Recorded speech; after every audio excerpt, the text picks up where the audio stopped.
आपको अपनी जिंदगी में जब कभी भी छोटी से छोटी या बड़ी से बड़ी कोई भी परेशानी आ जाए तो भगवत गीता के ये 30 उपदेश उस वक्त पे आपको बहुत काम आएंगे।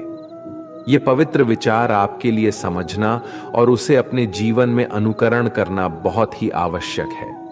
और ये 30 उपदेश 30वें से शुरू होकर पहले उपदेश पे समाप्त होगी।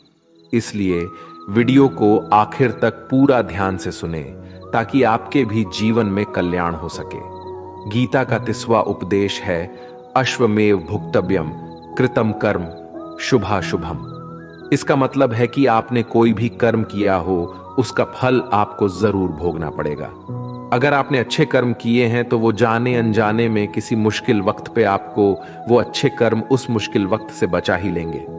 अगर आपने गलत कर्म किए हैं, पाप किया है, तो उसकी सजा भी आपको जरूर मिलेगी। तो इंसान कितना ही छुप कर कर्म करे, चाहे वो कितना ही चालाकी से कर्म करे, लेकिन कहते हैं ना, उस परमात्मा के ईश्वर के चारों तरफ कैमरे लगे हुए हैं। हमारे एक एक कर्म पर वो प्रकृति, वो परमात्मा अपनी दृष्टि बनाए रखते हैं। हमारे एक एक कदम का हिसाब होता है। इसे हम एक कहानी से समझाते हैं। एक गांव में 2 मित्र रहते थे। उन दोनों ने विचार किया, इस गांव में हम धन नहीं कमा पा रहे हैं। वो दोनों धन कमाने के लिए शहर चले गए। कुछ वर्ष वहां रहकर उन्होंने काफी धन कमाया। फिर सोचा कि अब हम अपने घर वापस चलते हैं, और हमने अच्छा खासा धन कमा लिया है। उस समय पे यातायात की इतनी सुविधाएं नहीं होती थीं। वो अपने बैलों पर ही यात्रा कर रहे थे। चलते चलते मार्ग में रात हो गए तो उन्होंने विचार किया कि आज रात हम यहीं विश्राम करते हैं। एक मित्र ने कहा कि मैं यहां पर रहकर धन की रक्षा करता हूं, तुम बाजार जाकर भोजन की व्यवस्था कर लो। जब वो मित्र बाजार गया तो उसके मन में पाप आ गया। उसने सोचा कि इतना पैसा हमने कमा लिया है, अगर मैं इसको यही जंगल में मार दूं तो सारा पैसा मेरा हो जाएगा, नहीं तो मुझे इसका आधा धन इसको देना पड़ेगा।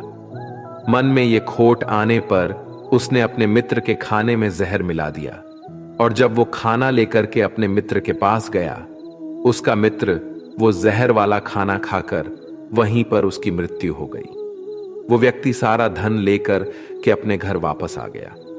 फिर उसके घर में पुत्र ने जन्म लिया। जब उसका बेटा पैदा हुआ तो वो बहुत ही बीमार रहता था। उसने अपने जीवन में जो कुछ भी धन कमाया था उसका वो सारा धन अपने बेटे के इलाज में ही खत्म हो गया। बेटा बड़ा होता गया और इसका धन नष्ट होता गया। जब उसका बेटा थोड़ा और बड़ा हो गया तो उसके पिता ने पूछा कि बेटा, तू इतना बीमार क्यों रहता है? तू ठीक क्यों नहीं होता? मैंने अपनी जिंदगी का सब कुछ तुझ पर लगा दिया है, फिर भी तेरी तबीयत ठीक नहीं रहती। तो उसके बेटे ने बोला, कौन सा बेटा और कौन सा पिता? मैं तो तेरा वही मित्र हूं जिसको तूने जंगल में जहर देकर मार दिया था। मैंने अपना वही हिसाब पूरा करने के लिए तेरे पुत्र के रूप में तेरे ही घर में आया हूं। अब मेरा तेरा हिसाब बराबर। अब मेरा जीवन यहीं समाप्त होता है।